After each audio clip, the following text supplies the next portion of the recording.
Inilah bagian kecil dari alam yang kita miliki yang masih asli akan keindahannya. Sementara di tempat-tempat lain kita bisa lihat begitu penjarahan hutan begitu secara dieksploitasi secara besar-besaran. Dan juga di tempat-tempat lain kita melihat bencana alam, tanah longsor begitu banyak terjadi. Secara moral kita punya tanggung jawab akan hal itu.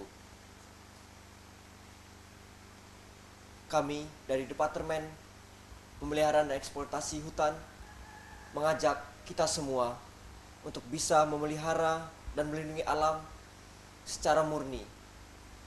Kita mulai dari keluarga kita masing-masing adalah kelompok yang terkecil. Untuk itu, peliharalah alam, peliharalah alam sebaik mungkin demi anak cucu kita nanti. Sekali lagi, secara moral kita punya tanggung jawab akan hal itu. Karena bumi ini adalah milik kita.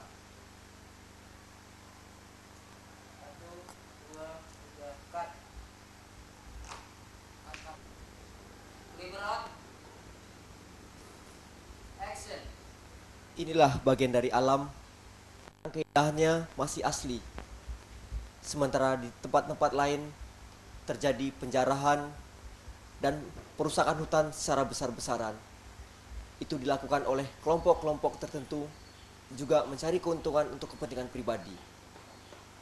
Sementara di tempat-tempat lain terjadi banjir, tanah longsor yang diakibatkan oleh lingkungan hidup karena tidak bisa menyangga lagi hujan. Sementara di tempat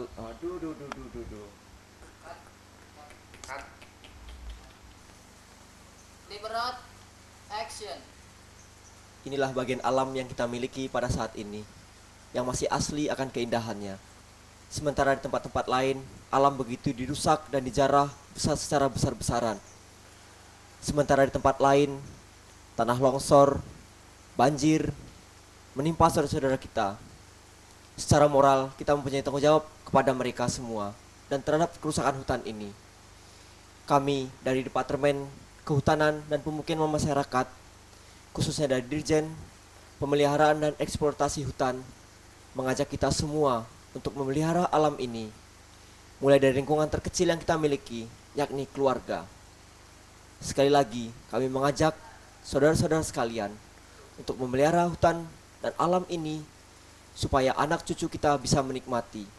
Karena alam adalah milik kita semua tanpa dibeda-bedakan dengan status apapun, suku, agama, dan segalanya. Terima kasih. Cut. Ya. Selamat malam teman-teman. Saya di sini akan mengupas tentang cara pembuatan film atau yang sering disebut behind the scene. Saya mengambil contoh film Titanic yang tahun kemarin mendapatkan 11 Oscar. Mungkin kita juga membayangkan gimana caranya. Aduh, sorry. Kata mana itu? Selamat malam teman-teman. Saya yakin teman-teman sudah melihat film Titanic ya, yang tahun kemarin mendapat 11 Oscar. Menurut bayangan saya, prosesnya itu memakan waktu yang mungkin lama ya. Saya pernah baca di salah satu majalah, itu yang kebetulan majalah Hai, khusus untuk edisi film. Untuk praproduksi, dalam buku itu tertulis bahwa untuk riset atau yang kembali ke praproduksi dibutuhkan waktu 4 sampai 5 tahun, yang kalau menurut kita orang Indonesia itu cukup waktu yang lama ya. Dalam di situ juga terdapat pembuatan naskah untuk riset lokasi, riset sejarah, dan riset untuk pelaku sejarah itu sendiri. Sedangkan untuk proses persiapan itu dibutuhkan waktu kurang lebih 2 tahun, dan itu meliputi pembuatan set, terus set interior maupun eksterior, kostum mengikuti zaman pada waktu itu ya. Kebetulan itu terjadi tanggal 12 April 1918, dan dari kostum ataupun properti itu harus eh, menyamai apa yang terjadi pada tahun itu. Dan untuk syutingnya sendiri dibutuhkan waktu kurang lebih 4 sampai 6 bulan. Jadi mungkin kesimpulannya antara syuting dengan persiapan itu lebih lama persiapan ya. Dan mungkin kalau di Indonesia itu lebih persiapannya kurang, syutingnya mundur. Nah, itu mungkin yang terjadi di Indonesia. Dan saya kira untuk membuat atau menghasilkan karya masterpiece, waktu persiapan itu cukup dan ada tenggang waktu gitu. Itu aja ya. Untuk krunya sendiri mungkin harus benar-benar solid gitu. Nah, itu saja. Terima kasih teman-teman. Selamat malam, selamat tidur. Thank you. Pemirsa, bicara tentang pesan dan kesan saya selama saya berada di audio visual Puskat di Yogyakarta ini, yaitu ada beberapa yang menarik dan ada juga yang tidak begitu menarik, tapi masih berkesan di dalam hati saya. Yaitu pertama, saya merasakan keindahan alam lingkungan di sekitar Puskat ini. Banyak pepohonan yang begitu indah, rimbun, sangat mengesankan, dan juga udaranya yang begitu dingin, menyengat, tapi masih asik sekali. Dan staf pengajar di sini semuanya sangat menyenangkan, sangat ramah, dan khususnya Mbak Wiwit ya, saya mungkin punya kesan yang sangat menarik. Saya pikir dia adalah wanita yang spesial dalam hal ini. Baik, bicara tentang kekurangan, dimanapun tidak akan ada yang sempurna. Ada sedikit kekurangan di sini yang saya amati, yaitu ketika saya berjalan-jalan keliling cottages di belakang, di sana saya melihat begitu cantiknya, begitu indahnya. Saya merasa berada di alam yang terbuka dan di perkampungan. Tapi begitu saya berjalan ke belakang sekelilingnya, saya melihat sampah berserakan di mana-mana. Khususnya sampah plastik yang harus kita pikirkan bersama. Yang kedua, yaitu tentang kamar mandi. Kamar mandi memang cukup bagus, cukup banyak. Tapi pada suatu hari ketika saya mau masuk kamar mandi, saya sudah mulai buka pintu kamar mandi, saya mendapatkan seorang pria di dalam kamar mandi itu. Karena di sini tidak dipisahkan antara kamar mandi wanita dan kamar mandi pria. Kemudian yang lainnya saya pikir saya tidak perlu ungkapkan di sini karena terlalu panjang dan waktu saya hanya 1 menit. Baik, akan segera saya cukup sampai di sini dan sampai ketemu lagi mungkin tahun depan dengan Puskat. I love you Puskat. Bye. 2, 3, 2, 1. Belum take ya. Oke. 3, 2, 1, take. Pemirsa, bicara tentang pesan dan kesan saya selama berada di audio visual Puskat Yogyakarta, yaitu banyak sekali. Yaitu yang pertama, saya merasakan betapa indahnya suasana di sekeliling Puskat ini. Tamannya masih rimbun sekali dan juga pepohonan yang begitu besar-besar membuat suasana semakin dingin dan suasana pedesaan yang begitu lengket di sini. Juga saya sangat terkesan sekali dengan semua staf yang berada di Puskat ini. Semuanya ramah, semuanya baik, dan bagus sekali bagaimana cara mereka mengajar seperti belajar bersama. Jadi kita tidak merasakan bahwa siapa guru dan siapa murid.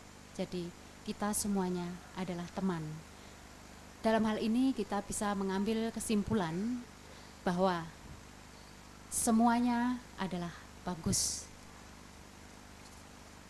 Tentang pesan saya kepada Puskat yaitu 1, sampah. Saya melihat sampah plastik berserakan di samping cottages yang bawah. Cottage itu sangat indah, tapi di sampingnya banyak sekali sampah berserakan, sampah plastik. Yang kedua, yaitu airnya melek merem.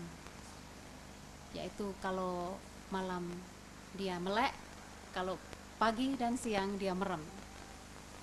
Yang ketiga, ketika kita pergi ke WC, kita selalu tabrakan dengan para cowok, yaitu WC cowok dan cewek tidak dipisahkan. Yang ketiga, ini pesan bagi rekan-rekan semua, rekan-rekan peserta kursus di sini.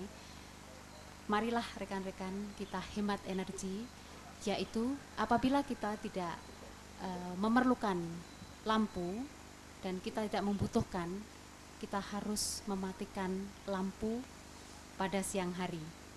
Saya melihat di kamar mandi selalu hidup lampunya. Saya rasa begitu saja. Terima kasih. Selamat sore kawan-kawan. Kita lanjutkan kembali diskusi kita pada sore hari ini. Kali ini saya akan membawakan satu topik tentang rokok. Teman-teman, rokok kita tahu memberi dampak terhadap berbagai aspek kehidupan manusia. Ada sementara orang berpendapat bahwa rokok dapat menambah lapangan pekerjaan, menghilangkan stres, melariskan rumah sakit, bahkan sampai menambah devisa negara. Sementara di lain pihak, rokok sangat besar pengaruhnya terhadap kesehatan. Mungkin kawan-kawan pernah membaca satu tulisan yang mengatakan satu batang rokok dapat mengurangi usia Anda selama 5 menit. Tapi saya tidak berani memberikan kesimpulan apakah Anda harus berhenti merokok atau tetap menjadi pecandu rokok.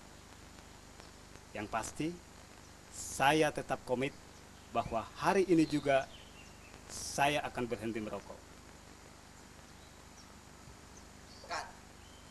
2, 1, take. Kawan, pada hari ini saya mendapatkan sebuah kiriman puisi dari seorang teman lama saya yang berjudul Perselingkuhan. Berhubung saya tidak bisa mengambil kesimpulan dari puisi tersebut, maka dari itu saya akan membacakan puisi ini kepada rekan-rekan dan seterusnya terserah Anda.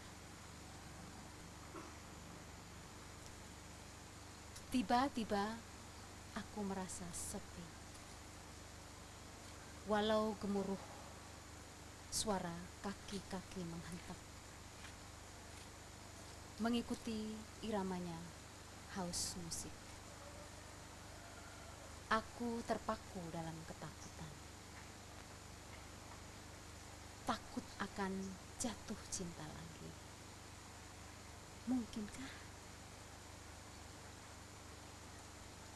Oh Tuhan, selamatkanlah jiwa ini dari godaan asmara yang menyesatkan. Barangkali aku sedang lupa atau kesetiaan yang mulai rapuh oleh zaman yang menghalalkan segala dosa menjadi kebanggaan. Tiba-tiba aku merasa nyeri, terbangun dari khayal dan mimpi-mimpi. Oh Tuhan, untung semuanya tak pernah terjadi. Dan ternyata aku hanyalah seorang frustasi. Demikian. Terima kasih. Cut. Tapi kayaknya sewaktu dipegang Lighting, talent, rolling rolling, action, belum. Oh. Ntar ini zoom out dulu. zoom out dulu. Terus, oke, oke, tenang, action. Saudara seluruh rakyat Indonesia, banyak persoalan bangsa yang belum pernah terselesaikan. Hampir seluruh media massa Indonesia mengeksploitasi tentang berita-berita kerusuhan yang ada di Indonesia. Darah dan kekejaman akibat kekerasan struktural dan kultural. Oke, cut. Bunyi bek bek bek gitu. Nggak bagus. Bek bek bek gitulah. Ininya mic-nya.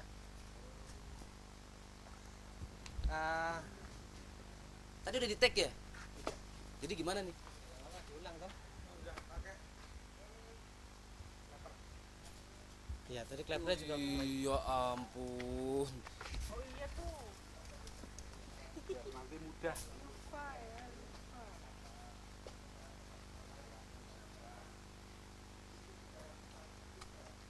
kelompok Wih, dua. ini jalan terus ini. Masa? Rolling. Saudaraku, seluruh rakyat Indonesia, fenomena bangsa, carut marut, kejadian yang ada di Indonesia telah melanggar sebuah nilai-nilai hak asasi manusia.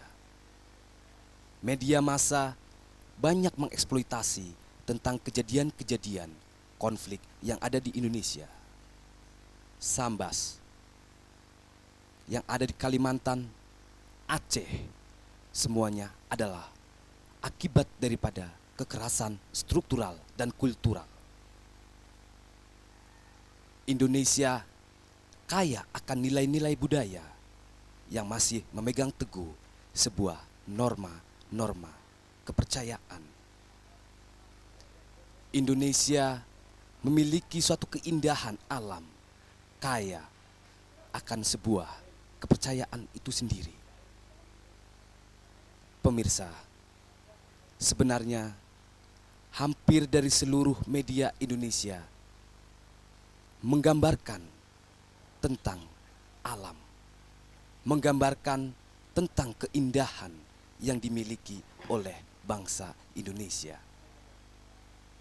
Marilah kita pegang teguh, kita berkepribadian yang memiliki visi dan misi, persatuan dan kesatuan demi menjaga sebuah stabilitas bangsa yang kuat dan kokoh dalam suatu bungkusan Indonesia merdeka.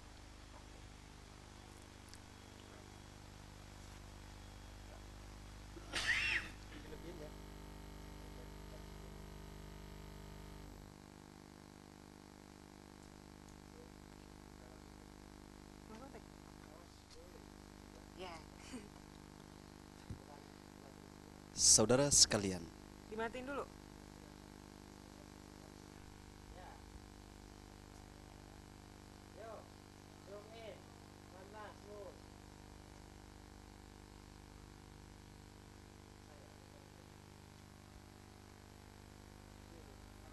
cut dulu ya.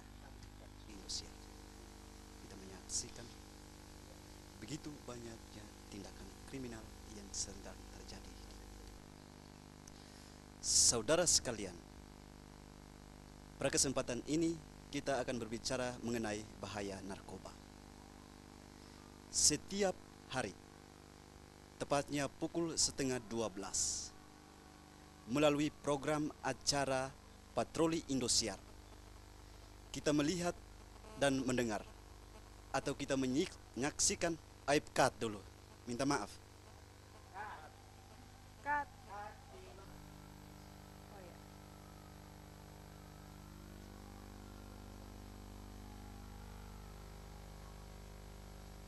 Sutra. Udah belum?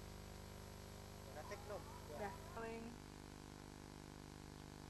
Saudara sekalian, pada kesempatan ini kita akan berbicara mengenai bahaya narkoba.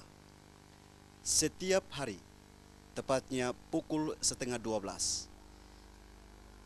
melalui program acara Patroli Indosiar, kita mendengar dan melihat atau kita menyaksikan begitu banyaknya tindakan kriminal yang sedang terjadi di Republik ini. Salah satu tindakan kriminal yang sedang mencemaskan banyak orang, meningkatnya jumlah anggota pemakai narkoba. Bentuk-bentuk narkoba itu seperti pil ekstase, sabu-sabu, dan lain sebagainya. Mengapa orang begitu gampang terlibat dalam arus ini? Kebanyakan orang bermimpi bahwa ketika masuk dalam tindakan seperti ini, mereka akan cepat menjadi kaya, atau mungkin juga karena disebabkan coba-coba. Ketika seseorang tenggelam dalam arus tindakan ini, katakanlah dia itu seorang pelajar, maka akibatnya akan terjadi pada dirinya sebagai berikut. Tingkat berpikirnya akan semakin melemah, keaktifan untuk belajar semakin berkurang, dan keamanan hidupnya akan selalu terganggu. Pada tingkat yang mengerikan, ketika orang masuk dalam arus ini, bukan saja masa depannya menjadi suram, tetapi bahkan akan menjadi lebih gelap. Saudara sekalian, antara masa depan yang cerah dan narkoba, Anda memilih yang mana? Sekian.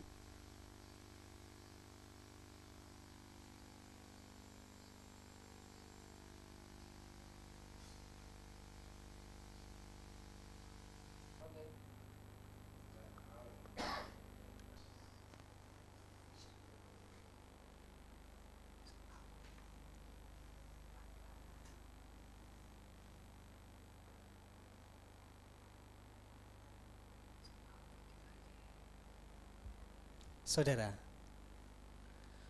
pisau ini berasal dari Gunung Lawu. Didapat dengan cara bertapa, tidak makan, tidak minum selama 40 hari, 40 malam. Dengan pisau ini, orang bisa disembuhkan dari penyakitnya. Dengan pisau ini pula, hujan yang deras sekali bisa diredakan. Dan lebih hebat lagi, pisau ini bisa membuat orang sakti, ditembak tidak apa-apa.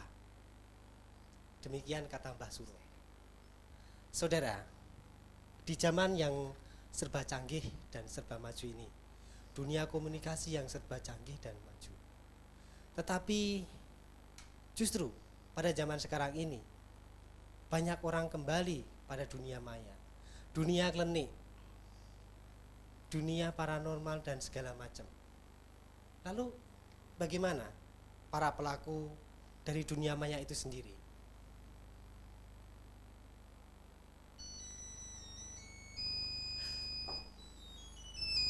Halo? Halo? Oh ya. Halo? Salah aku. Orang masih begini kok halo. Gak logis itu. Cut. Sorry. Padahal gue udah matiin.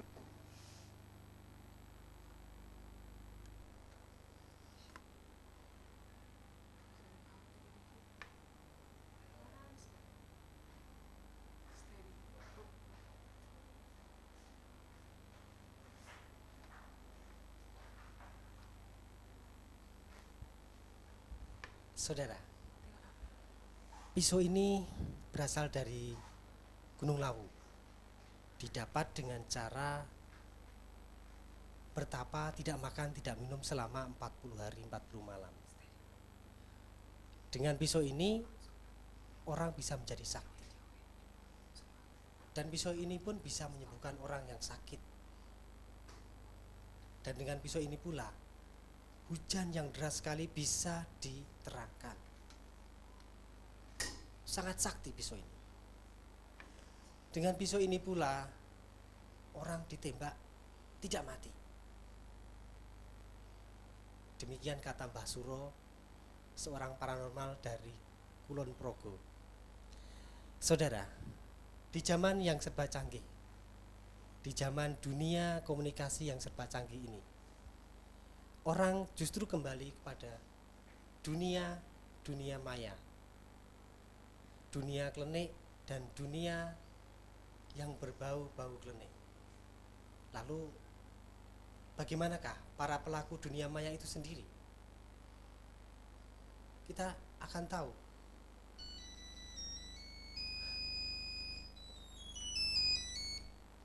Halo?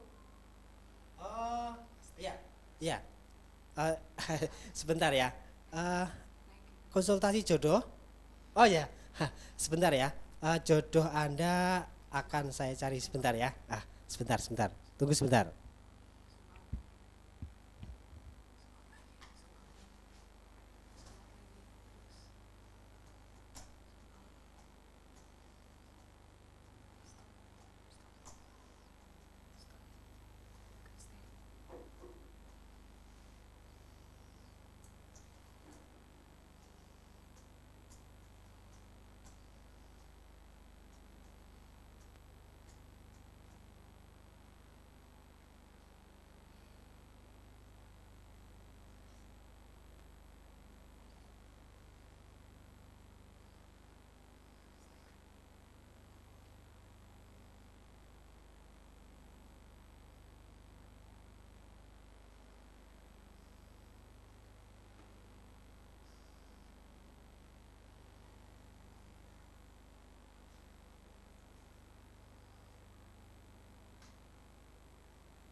Pemirsa, bagaimana pendapat Anda setelah Anda melihat studio ini?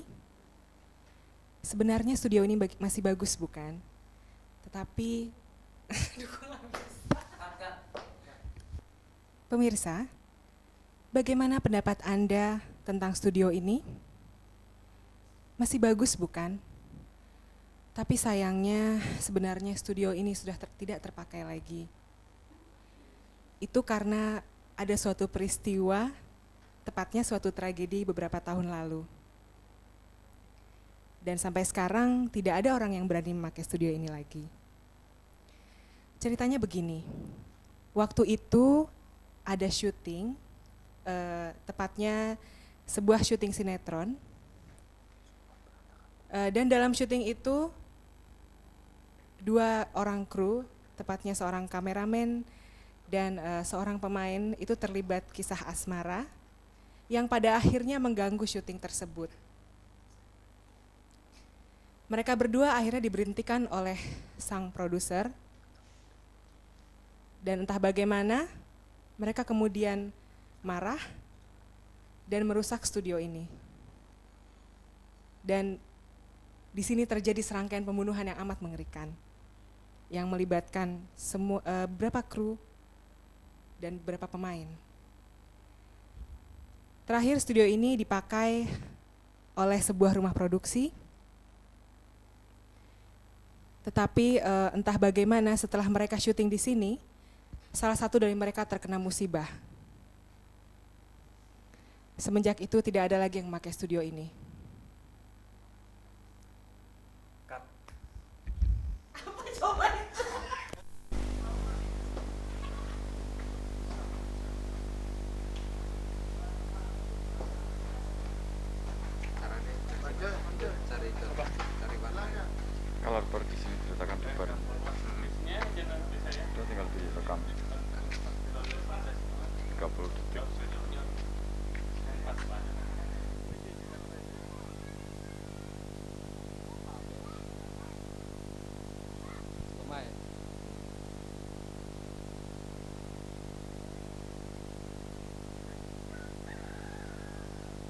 Saudara-saudari pemirsa, betapa indahnya hidup kita ini.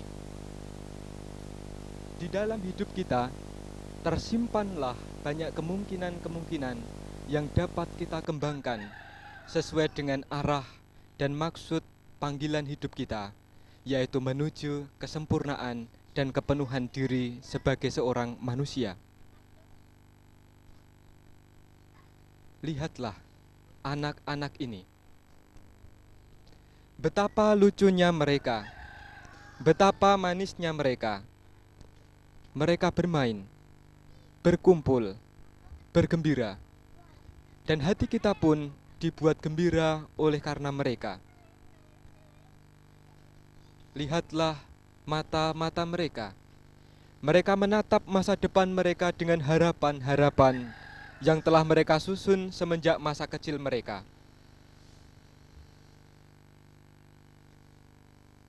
Akan tetapi, di masa sekarang ini, betapa kita melihat dan merasakan keprihatinan-keprihatinan. Betapa hidup ini tidak lagi dihargai, tidak lagi dihormati. Kita melihat kasus-kasus pembunuhan yang dengan begitu enak dilakukan terhadap sesama yang lain. Terutama kita prihatin bahwa hidup mereka yang tidak berdosa, hidup mereka yang lemah, yang paling kecil, justru ditindas dan tidak dihargai oleh mereka yang kuat. Baik itu karena alasan harga diri, karena alasan kehormatan diri, karena alasan nama baik keluarga, untuk mencari karir, dan sebagainya, dan sebagainya. Saudara-saudari, terlebih kalian, saudari-saudariku kaum putri, kepada Andalah dipercayakan panggilan yang mulia untuk menjaga kehidupan ini, untuk menghargai, memelihara, dan membela kehidupan ini, terutama kehidupan para janin. Sekurang-kurangnya ada 3 hal yang mendasar yang menjadi alasan mengapa aborsi pantas kita tolak. Yang pertama, bahwa di dalam hidup janin telah tersimpan potensi-potensi hidup manusiawi. Hidup ini adalah pemberian dari Tuhan. Sama sekali bukan hak kita untuk merampasnya dari hidup manusia. Oleh karena itu, saudari-saudariku, kita pantas menghargai kehidupan dan tidak melakukan aborsi. Hal yang kedua, di dalam diri janin pasti tidak ada dosa. Janin pasti tidak bersalah. Di dalam film-film laga kita mengetahui bahwa seorang musuh yang tidak berdaya tidak boleh untuk dilukai, apalagi dibunuh. Demikian juga dengan janin. Janin pasti tidak bersalah, maka tidak pantas untuk dilukai, apalagi dibunuh. Hal yang mendasar yang ketiga, janin pasti tidak dapat membela diri. Seorang yang tidak dapat membela diri tidak pantas untuk dilukai atau dibunuh. Oleh karena itu, janin pun pantas untuk kita lindungi. Tidak dibenarkan melakukan aborsi. Saudara-saudari, apakah kita tega untuk melukai, untuk tidak menghargai, untuk tidak memelihara, dan bahkan membunuh hidup sesama kita? Apakah kita tega melakukan aborsi yang sama dengan pembunuhan itu? Maka mari kita hargai, kita jaga, kita pelihara, kita bela kehidupan ini.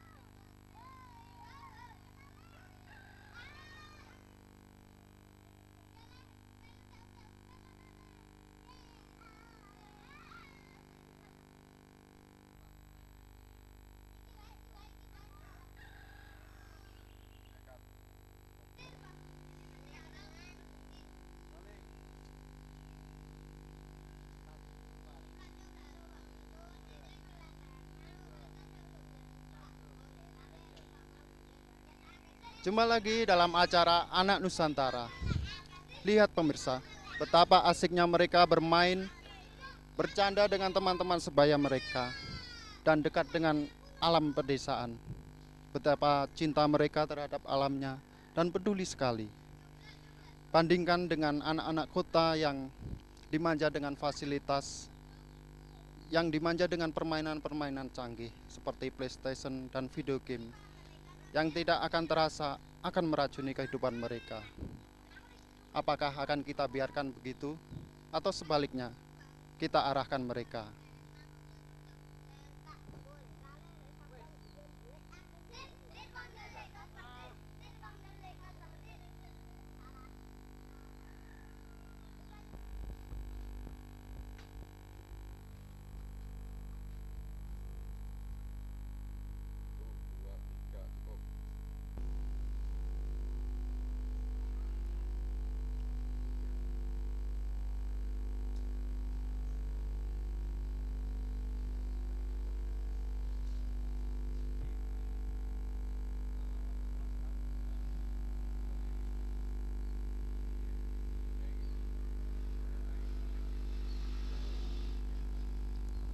Pemirsa, saat ini saya sedang berada di lokasi kejadian di mana telah terjadi kecelakaan pada jam 12 siang tadi antara bus penumpang dengan nomor polisi B258 BK dengan sebuah kijang dengan nomor polisi 1245D.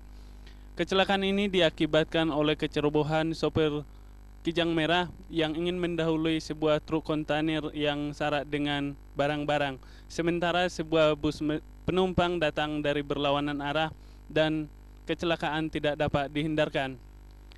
Informasi yang kami kumpulkan di lapangan bahwa telah 4 korban meninggal dunia dan korban lainnya luka berat dan luka ringan. Semuanya telah dilarikan ke rumah sakit Sumber Waras. Seperti yang kita lihat, para petugas sedang mengatur kendaraan yang lewat supaya kemacetan lalu lintas tidak terjadi. Demikian saya Jumadal Simamora ditemani oleh rekan saya Daeng melaporkan untuk Buaya TV. Kita kembali ke studio.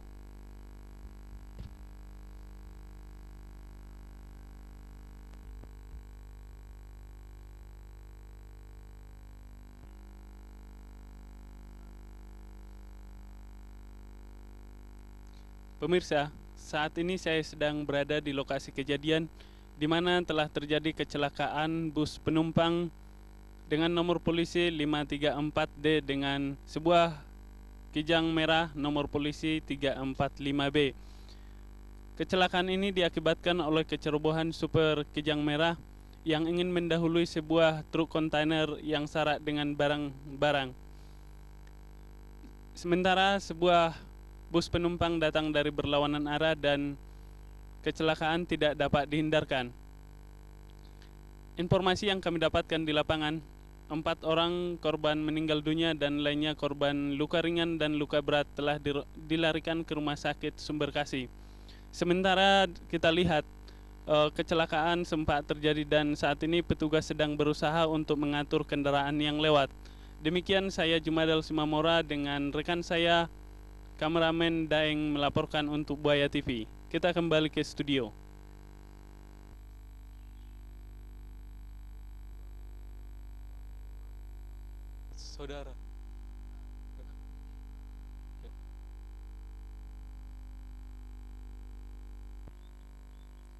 Saudara, pada saat zaman era globalisasi saat ini masih banyak kita temukan kesenjangan sosial yang sangat terlihat mencolok di dalam kehidupan bermasyarakat, dan masih banyak mereka yang hidup di bawah garis kemiskinan yang sebenarnya mereka membutuhkan uluran tangan kita untuk memberi. Akankah kita lupakan kepedihan mereka pada saat ini yang